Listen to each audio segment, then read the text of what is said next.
Hello students, कैसे हो? आज हम हिंदी का फर्स्ट चैप्टर पढ़ेंगे जिसका नाम है थोड़ी धरती पाऊं। इस कविता को सर्वेश्वर दयाल सक्सेना ने लिखी है। इस कविता में कवि ये समझाना चाहता है कि हमें ज़्यादा से ज़्यादा पेड़ पौधे लगाने चाहिए, पेड़ों को काटना नहीं चाहिए। पेड़ हमें क्या कुछ देते हैं। इस कविता के थ्रू हम देखेंगे कि वो क्या समझाना चाह रहे हैं। बहुत दिनों से सोच रहा था थोड़ी धरती पाऊं, उस धरती में बाग बगीचा जो हो सके लगाऊं। इस कविता में कवि क्या कहना चाह रहा है? कह रहा है मैं बहुत दिनों से सोच रहा हूँ कि मुझे एक धरती का छोटा सा टुकड़ा मिल जाए, उस धरती पर मैं पेड़ पौधे लगाऊं, जिसको मैं बाग बगीचे में कन्वर्ट कर सकूं।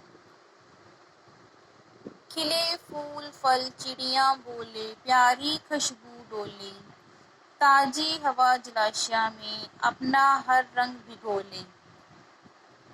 इस लाइनों में कवि क्या कहना चाहता है? जब मुझे थोड़ी धरती मिल जाएगी तो मैं उसके ऊपर पेड़ पौधे लगाऊंगा, उसके बाद वो एक बगीचा बन जाएगा। जब वो बगीचा बन जाएगा तो उस बाग के अंदर पक्षी भी आएंगे जो चहचहाएंगे, प्यारी खुशबू डोली, उनके चहकने की आवाज़ बहुत अच्छी लगेगी। पेड़ पौधे होंगे तो ताजी हवा भी मेरे आसपास मटकेगी, अपना हर रंग भिगोले, और मेरा मन करेगा कि अपना मैं सारा शरीर उस हवा में भिगो लूं। लेकिन एक इंच धरती भी कहीं नहीं मिल पाई, एक पेड़ भी नहीं कहीं कहे जो मुझको अपना भाई। इन लाइनों में कवि क्या कहना चाह रहे हैं कि मुझे धरती का एक इंच भी हिस्सा नहीं मिला जहां मैं पेड़ पौधे लगा सकूं। मुझे कोई भी एक पौधा या पेड़ नहीं मिला जिसकी छाया के नीचे मैं बैठ सकूं। हो सकता है पास तुम्हारे अपनी कुछ धरती हो, फल फलों से लदे बगीचे और अपनी धरती हो। इन लाइनों में कवि ये समझाना चाह रहा है, मुझे धरती का एक इंच भी नहीं मिला।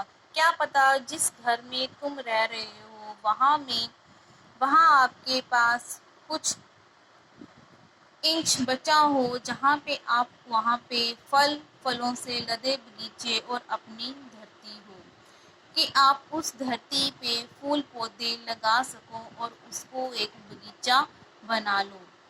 हो सकता है छोटी सी क्यारी हो, महक रही हो, चाहे वो आपके घर में एक छोटी सी क्यारी क्यों ना हो, पर वो फूलों से महकेगी। छोटी सी खेती हो जो फसलों में दहक रही हो।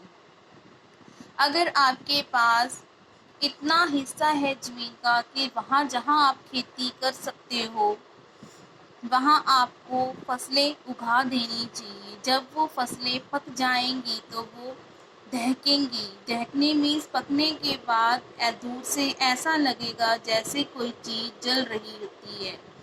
मीन्स जब फसल पक जाती है तो उसका रंग पीला हो जाता है। हो सकता है कहीं शांति चुपाए घूम रहे हो सकता है कहीं सहन में पक्षी झूम रहे हो। इन पंक्तियों में कवि समझाना चाह रहा है कि जहाँ तुम बाग बगीचा बनाओगे, उसके आसपास रहोगे तो वहाँ शांति होगी। उस शांति में पक्षी चहचहाएंगे। हो सकता है कहीं शहर में पंछी झूम रहे होंगे और वहाँ पे पक्षी खूब चहचहा रहे होंगे और उनकी चहचहाहट मन को बहुत अच्छी लगती है। आगे का बेटा हम कल पढ़ेंगे।